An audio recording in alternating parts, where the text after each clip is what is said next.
নমস্কার। Ramakrishna TV YouTube চ্যানেলের পক্ষ থেকে সকল মা, বাবা, দাদু, দিদা, ঠাকুমা, ঠাকুরদাদা, দাদা, দিদি, ছোট ছোট ভাই বোনদের জানাই অনেক অনেক ভালোবাসা এবং পাণ্ডবা নির্জলা একাদশী প্রীতি ও আন্তরিক শুভেচ্ছা। সবাই ভালো আছে, ভালো থাকবেন। অনেকের মনে প্রশ্ন আছে, পাণ্ডবা নির্জলা একাদশী কি আজ 25শে জুন 2026 বৃহস্পতিবার, না আগামীকাল 26শে জুন শুক্রবার 2026? সঠিক তিথি আজকে। পাণ্ডবা নির্জলা একাদশী আজ 25শে জুন 2026 বৃহস্পতিবার। তো আজ আমি আপনাদেরকে শ্রী শ্রী মায়াপুরের একাদশী মাহাত্ম্য থেকে পাণ্ডবা নির্জলা একাদশী সম্পর্কে আলোচনা করব। সবাই মন দিয়ে শুনবেন।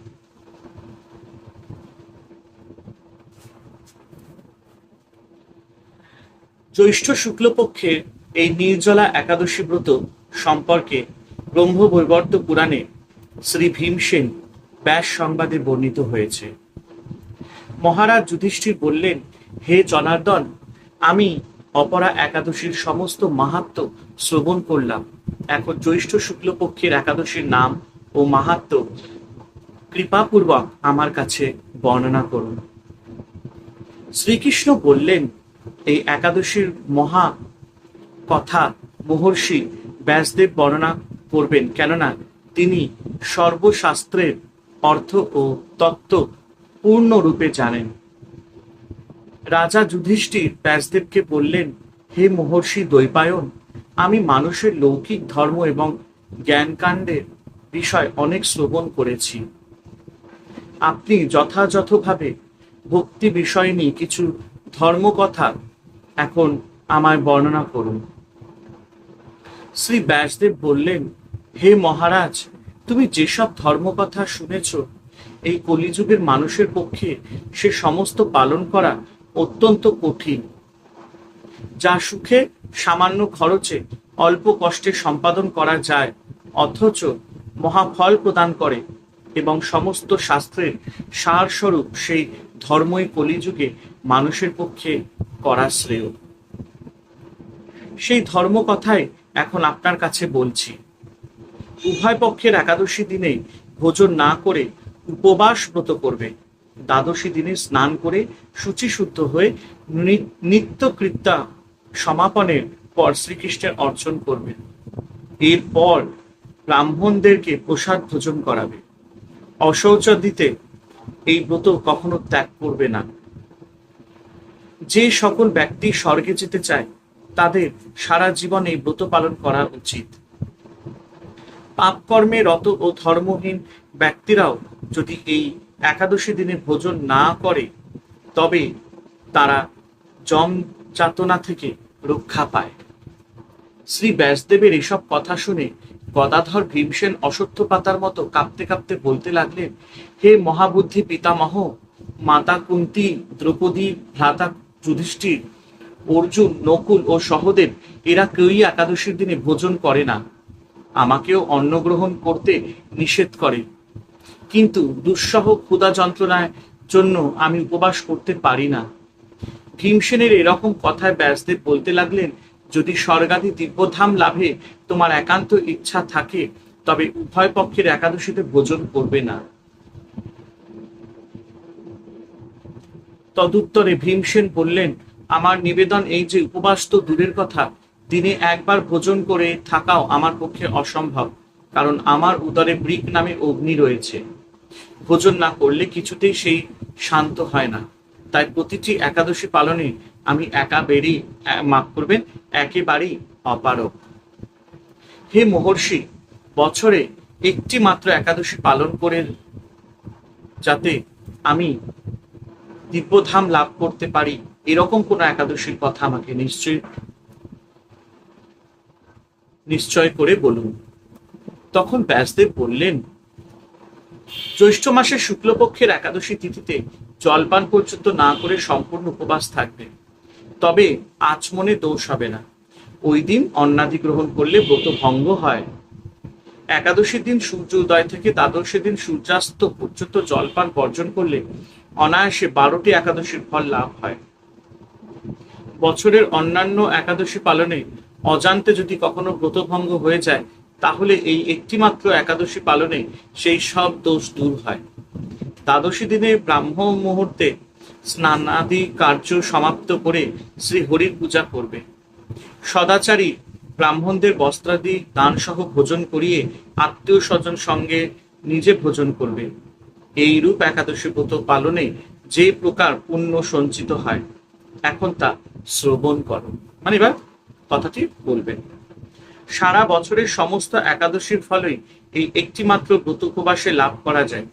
শঙ্খ চক্র গদা পদ্মধারী ভগবান শ্রীকৃষ্ণ আমাকে বলেছেন, বৈদিক ও লৌকিক সমস্ত ধর্ম পরিত্যাগ করে যারা একমাত্র আমার শরণাপন্ন হয়ে এই নির্জলা একাদশী ব্রত পালন করে, তারা সর্বপাপ মুক্ত হয়। বিশেষত কলিযুগে ধন সম্পদ দানের মাধ্যমে সদ্গতি বা স্মার্ত সংস্কারের মাধ্যমেও যথার্থ কল্যাণ লাভ হয় না। কলিযুগে দ্রব্য শুদ্ধি নেই, কলিতে শাস্ত্রোক্ত সংস্কার বিশুদ্ধ হয় না, তাই বৈদিক ধর্ম কখনো সুসম্পন্ন হতে পারে না। হে ভীমসেন, তোমাকে বহু কথা বলার আর প্রয়োজন কি? তুমি উভয় পক্ষের একাদশীতে ভোজন করবে না। যদি তাতে অসমর্থ হও, তবে জ্যৈষ্ঠ মাসে শুক্লপক্ষের একাদশীতে অবশ্যই নির্জলা উপবাস করবে। এই একাদশী ব্রত ধনধান্য ও পুণ্যদায়িনী। যমদূতগণ এই ব্রত পালনকারীকে মৃত্যুর পরও স্পর্শ করতে পারে না। পক্ষান্তরে বিষ্ণু দূতগণ তাকে বিষ্ণুলোকে নিয়ে যান। শ্রী ভীমসেন ওই দিন থেকে নির্জলা একাদশী পালন করতে থাকায় এই একাদশী পাণ্ডবা নির্জলা বা ভীমসেনী একাদশী নামে প্রসিদ্ধ হয়ে যায়। এই নির্জলা একাদশীতে পবিত্র তীর্থে স্নান, দান, জপ, কীর্তন ইত্যাদি যা কিছু মানুষ করে তা অক্ষয় হয়ে যায়। যে ব্যক্তি ভক্তি সহকারে এই একাদশী মাহাত্ম্য পাঠ বা শ্রবণ করেন, তিনি বৈকুণ্ঠ ধাম প্রাপ্ত হন। কৃষ্ণ ভুলি যেই জীব অনাদি বহির্মুখ, অতএব মায়া তারে দেয় সংসার দুঃখ। শ্রীকৃষ্ণকে ভুলে জীব অনাদিকাল ধরে জড়া প্রকৃতির প্রতি আকৃষ্ট রয়েছে, তাই মায়া তাকে এই জড়জগতে নানা প্রকার দুঃখ প্রদান করছে। পরম করুণাময় ভগবান কৃষ্ণ স্মৃতি জাগরিত করতে মায়াগ্রস্ত জীবের কল্যাণে বেদ, পুরাণ আদি শাস্ত্র গ্রন্থাবলী দান করেছেন। ভক্তি হচ্ছে ভগবানকে জানার ও ভগবৎ প্রীতি সাধনের একমাত্র সহজ উপায়। শাস্ত্রে যে 64 প্রকার ভক্তাঙ্গের কথা বলা হয়েছে, তার মধ্যে একাদশী ব্রত সর্বোত্তম।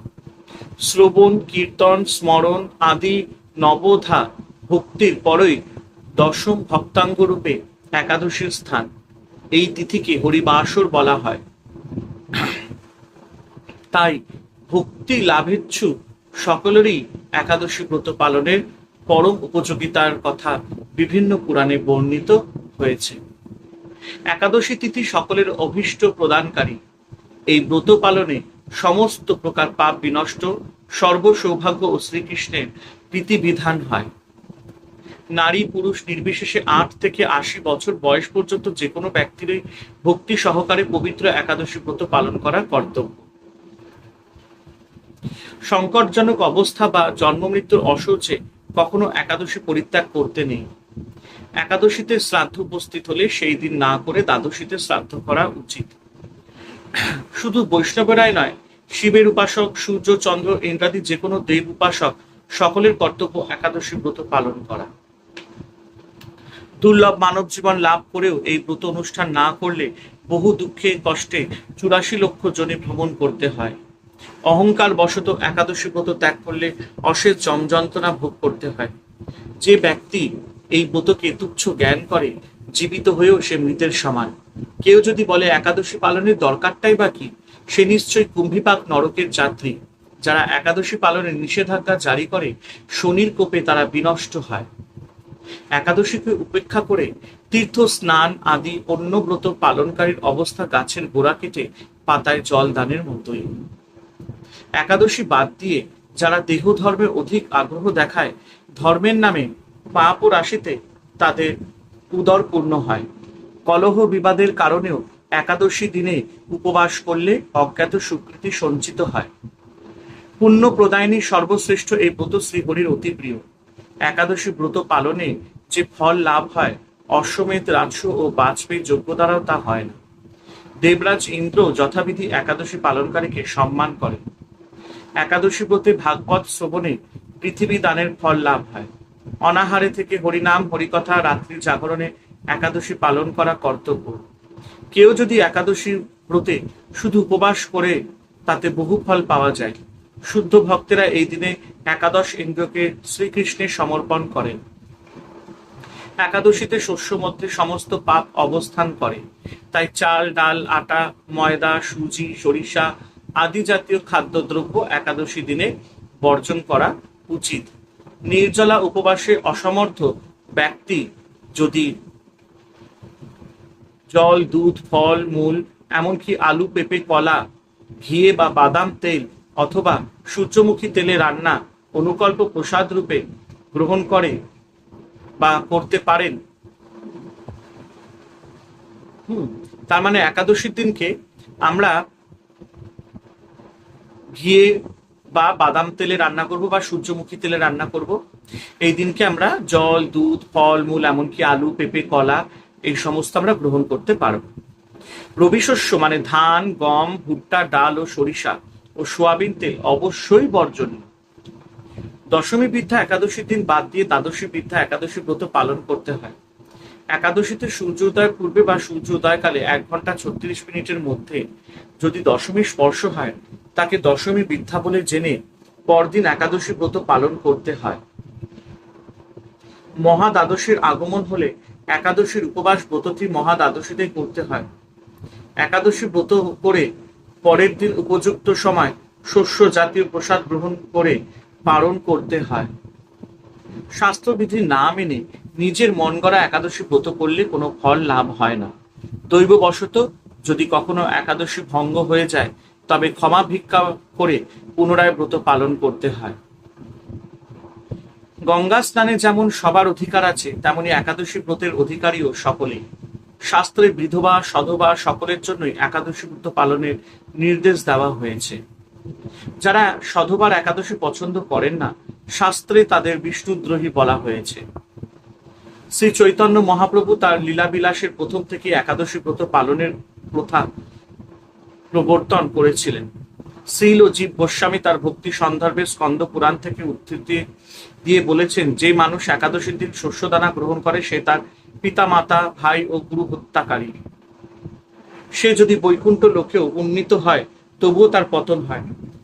একাদশীর দিন ভগবানের জন্য সবকিছু রন্ধন করা হয়, এমনকি অন্ন, ডালও। কিন্তু সেই অন্নপ্রসাদ সেই দিন গ্রহণ করা উচিত নয়। সেই প্রসাদ পরের দিন গ্রহণ করার জন্য রেখে দেওয়া যেতে পারে। শ্রী পুরীধামে জগন্নাথের অন্নপ্রসাদ গ্রহণে দোষ নেই, এই ধারণার বশবর্তী হয়ে অনেকেই একাদশীতে নিঃসংকোচে অন্নপ্রসাদ গ্রহণ করেন। এটি সম্পূর্ণ শাস্ত্র বিরুদ্ধ বিচার। একাদশীতে উপবাস অত্যন্ত গুরুত্বপূর্ণ, তবে কেবল অনাহারে উপবাস করাটাই মুখ্য উদ্দেশ্য নয়। মুখ্য উদ্দেশ্য হচ্ছে গোবিন্দ বা শ্রীকৃষ্ণের প্রতি অধিক শ্রদ্ধা ও প্রেম পরায়ণ হওয়া। উপ মানে নিকটে, বাস মানে অবস্থান করা, অর্থাৎ শ্রীহরির নিকটে অবস্থান করা। একাদশীর দিন উপবাস করার মুখ্য উদ্দেশ্য হচ্ছে শারীরিক আবশ্যকতাগুলি খর্ব করে ভগবানের মহিমা কীর্তন এবং অন্যভাবে ভগবানের সেবা করে সময়ের সদ্য ব্যবহার করা। ভোরে শয্যা ত্যাগ করে শুচিশুদ্ধি হয়ে শ্রীহরির মঙ্গল আরতিতে অংশগ্রহণ করতে হয়।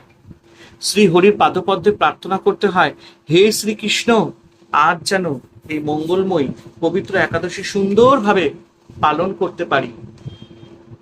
আপনি আমাকে কৃপা পূর্বক বা কৃপা করুন, মাফ করবেন, আপনি আমাকে কৃপা করুন। একাদশীতে গায়ে তেল মাখা, সাবান মাখা, পরনিন্দা, পরচর্চা, মিথ্যা ভাষণ, ক্রোধ, দিবানিদ্রা, সাংসারিক আলাপাদি বর্জনীয়। এই দিন গঙ্গা আদি তীর্থে স্নান করতে হয়।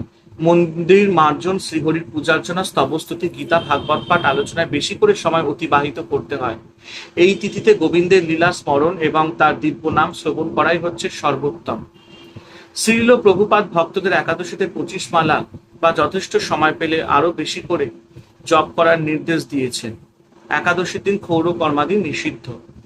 একাদশী ব্রত পালনে ধর্ম, অর্থ, কাম, মোক্ষ আদি বহু অনিত্য ফলের উল্লেখ শাস্ত্রে থাকলেও শ্রী হরিভক্তি বা কৃষ্ণ প্রেম লাভই এই ব্রত পালনের মুখ্য উদ্দেশ্য। ভক্তগণ শ্রী হরির সন্তোষ বিধানের জন্যই এই ব্রত পালন করেন। পদ্মপুরাণ, ব্রহ্মবৈবর্ত পুরাণ, বরাহ পুরাণ, স্কন্দ পুরাণ ও বৈষ্ণব স্মৃতিরাজ শ্রী হরিভক্তি বিলাস আদি গ্রন্থে এই সকল কথা বর্ণিত আছে। বছরে 26টি একাদশী আসে, সাধারণত 12 মাসে 24টি একাদশী। এইগুলি হচ্ছে উৎপন্না, মোক্ষদা, সফলা, পুত্রদা, শর্তিলা, জয়া, বিজয়া, আমলকি, পাপমোচনী, কামদা, বরুথিনী, মোহিনী, অপরা, নির্জলা, যোগিনী, শয়ন, কামিকা, পবিত্রা, অন্নদা, পরিবর্তিনী বা পার্শ্ব, ইন্দিরা, পাশাঙ্কুশা, রমা এবং উত্থান। কিন্তু যে বছর পুরুষোত্তম মাস, অধিমাস বা মলমাস থাকে, সেই বছর পদ্মিনী ও পরমা নামে আরো 2টি একাদশীর আবির্ভাব হয়ে যায়। যারা যথাবিধি একাদশী উপবাসে অসমর্থ অথবা ব্রতদিনের সাধু সঙ্গে হরিকথা শ্রবণের অসমর্থ, তারা এই একাদশী মাহাত্ম্য পাঠ বা শ্রবণ করলে অসীম সৌভাগ্যের অধিকারী হবেন। পদ্মপুরাণে একাদশী প্রসঙ্গে বলা হয়েছে, এক সময় জৈমিনী ঋষি তার গুরুদেব মহর্ষি ব্যাসদেবকে জিজ্ঞাসা করলেন, হে গুরুদেব, একাদশী কি? একাদশীতে কেন উপবাস করতে হয়? একাদশী ব্রত করলে কি লাভ হয়? একাদশী ব্রত না করলে কি ক্ষতি? এই সব বিষয় আপনি দয়া করে বলুন। মহর্ষি ব্যাসদেব তখন বলতে লাগলেন, সৃষ্টির প্রারম্ভের পরমেশ্বর ভগবান এই জনসংসারে স্থাবর জঙ্গম সৃষ্টি করলেন। মর্ত লোকবাসী মানুষদের শাসনের জন্য একটি পাপ পুরুষ নির্মাণ করলেন। সেই পাপ পুরুষ অঙ্গগুলি বিভিন্ন পাপ দিয়ে নির্মিত হলো। পাপ পুরুষের মাথাটি ব্রহ্মহত্যা পাপ দিয়ে, চক্ষু দুটি মদ্যপান, মুখ স্বর্ণ অপহরণ, 2 কর্ণ গুরুপত্নী গমন, 2 নাসিকা স্ত্রী হত্যা, 2 বাহু গো হত্যা পাপ, গ্রীবা ধন অপহরণ, গলদেশ ভ্রূণ হত্যা, বক্ষ পরস্ত্রী গমন, উদর আত্মীয় স্বজন বধ, নাভি শরণাগত বধ, কোমর আত্মশ্লাঘা, 2 উরু গুরু নিন্দা, শিষ্ণ কন্যা বিক্রি, শিষ্ণ হচ্ছে কন্যা বিক্রি, মলাদ্দার গুপ্ত কথা প্রকাশ পাপ, 2 পাপ পিতৃ হত্যা, শরীরের রোম সমস্ত উপপাতক। এইভাবে বিভিন্ন সমস্ত পাপ দ্বারা ভয়ঙ্কর পাপ পুরুষ নির্মিত হলো। পাপ পুরুষের ভয়ঙ্কর রূপ দর্শন করে ভগবান শ্রী বিষ্ণু মর্তের মানব জাতির দুঃখ মোচন করবার কথা চিন্তা করতে লাগলেন। একদিন গরুরের পিঠে চড়ে ভগবান চললেন যমরাজের মন্দিরে। গল্পটি মন দিয়ে সবাই শুনবে। ভগবানকে যমরাজ উপযুক্ত স্বর্ণ সিংহাসনে বসিয়ে পাদ্য, অর্ঘ্য ইত্যাদি যথাবিধি তার পূজা করলেন। যমরাজের সঙ্গে কথা গোপনকালে ভগবান শুনতে পেলেন দক্ষিণ দিক থেকে অসংখ্য জীবের আর্তক্রন্দন ধ্বনি। প্রশ্ন করলেন, এই আর্তক্রন্দন কেন? যমরাজ বললেন, হে প্রভু, মর্তের পাপী মানুষেরা নিজ কর্মদোষে নরক যাতনা ভোগ করছে। সেই যাতনার আর্ত চিৎকার শোনা যাচ্ছে। যন্ত্রণাকাতর পাপচারী জীবদের দর্শন করে করুণাময় ভগবান চিন্তা করলেন, আমি সমস্ত প্রজা সৃষ্টি করেছি, আর আমার সামনে ওরা কর্মদোষে দুষ্ট হয়ে নরক যাতনা ভোগ করছে। এখন আমি এদের সদ্গতির ব্যবস্থা করব। ভগবান শ্রীহরি সেই পাপচারীদের সামনে একাদশী তিথি রূপে এক দেবী মূর্তিতে প্রকাশিত হলেন। সেই পাপীদেরকে একাদশী ব্রত আচরণ করালেন। একাদশী ব্রতের ফলে তারা সর্বপাপ মুক্ত হয়ে তৎক্ষণাৎ বৈকুণ্ঠ ধামে গমন করলেন। শ্রী ব্যাসদেব বললেন, হে জৈমিনী, শ্রী হরির প্রকাশ এই একাদশী সমস্ত সুকর্মের মধ্যে শ্রেষ্ঠ এবং সমস্ত ব্রতের মধ্যে উত্তম ব্রত। কিছুদিন পরে ভগবানের সৃষ্ট পাপ পুরুষ এসে শ্রী হরির কাছে করজোরে কাতর প্রার্থনা জানাতে লাগলো। তিনি বলছেন, হে ভগবান, আমি আপনার প্রজা। আমাকে যারা আশ্রয় করে থাকে তাদের কর্ম অনুযায়ী তাদের দুঃখ দান করাই আমার কাজ ছিল। কিন্তু সম্প্রতি একাদশীর প্রভাবে আমি কিছুই করতে পারছি না, বরং ক্ষয়প্রাপ্ত হচ্ছি। কেননা একাদশী ব্রতের ফলে প্রায় সব পাপচারীরা বৈকুণ্ঠের বাসিন্দা হয়ে যাচ্ছে। হে ভগবান, এখন আমার কি হবে? আমি কাকে আশ্রয় করে থাকবো? সবাই যদি বৈকুণ্ঠে চলে যায়, তবে এই মর্তে জগতের কি হবে? আপনি বা কার সঙ্গে এই মর্তে ক্রীড়া করবেন? পাপ পুরুষ প্রার্থনা করতে লাগলো, হে ভগবান, যদি আপনার এই সৃষ্ট বিশ্বে ক্রীড়া করবার ইচ্ছা থাকে, তবে আমার দুঃখ দূর করুন। একাদশী তিথির ভয় থেকে আমাকে রক্ষা করুন। হে কৈটব নাশন, আমি একমাত্র একাদশীর ভয় ভীত হয়ে পলায়ন করছি।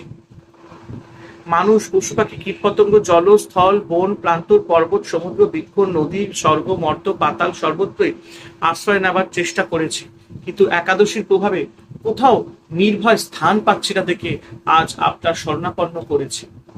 হে ভগবান, এখন দেখছি আপনার সৃষ্ট অনন্ত কোটি ব্রহ্মাণ্ডের মধ্যে একাদশী প্রাধান্য লাভ করেছে, সেই জন্য আমি কোথাও আশ্রয় পেতে পারছি না। আপনি কৃপা করে আমাকে একটি নির্ভয় স্থান প্রদান করুন। পাপ পুরুষের প্রার্থনা শুনে ভগবান শ্রীহরি বলতে লাগলেন, হে পাপ পুরুষ, তুমি দুঃখ করো না। যখন একাদশী তিথি ত্রিভুবনকে পবিত্র করতে আবির্ভূত হবে, তখন তুমি অন্ন রবি শস্য মধ্যে আশ্রয় গ্রহণ করবে। তাহলে আমার মূর্তি একাদশী তোমাকে আর বধ করতে পারবে না। তো দেখতে পেলেন আপনারা যে একাদশী মাহাত্ম্য কি সুন্দর, এবং অবশ্যই একাদশী পালন করবেন, একটু শ্রীকৃষ্ণ আরতি করবেন, সেদিনকে ভাগবত পাঠ করবেন, গীতা পাঠ করবেন, মহাভারত রামায়ণ পারলে একটু পড়বেন, যতটা পারবেন হরির নাম জপ করবেন, কৃষ্ণ আরতি করবেন, কৃষ্ণ কীর্তন করবেন, রাত্রি জাগরণ করলে তো খুবই ভালো হয়। আশা করি আজকের ভিডিওটা আপনাদের সবার ভালো লেগেছে। সবাই ভালো থাকবেন, আনন্দে থাকবেন, আর একাদশী ব্রত অবশ্যই পালন করবেন। হরে কৃষ্ণ কৃষ্ণ কৃষ্ণ হরে হরে, হরে রাম রাম রাম হরে হরে। জয় শুভ শম্ভু, জয় দেবী দুর্গা দুর্গতি নাশিনী, জয় মা কালী।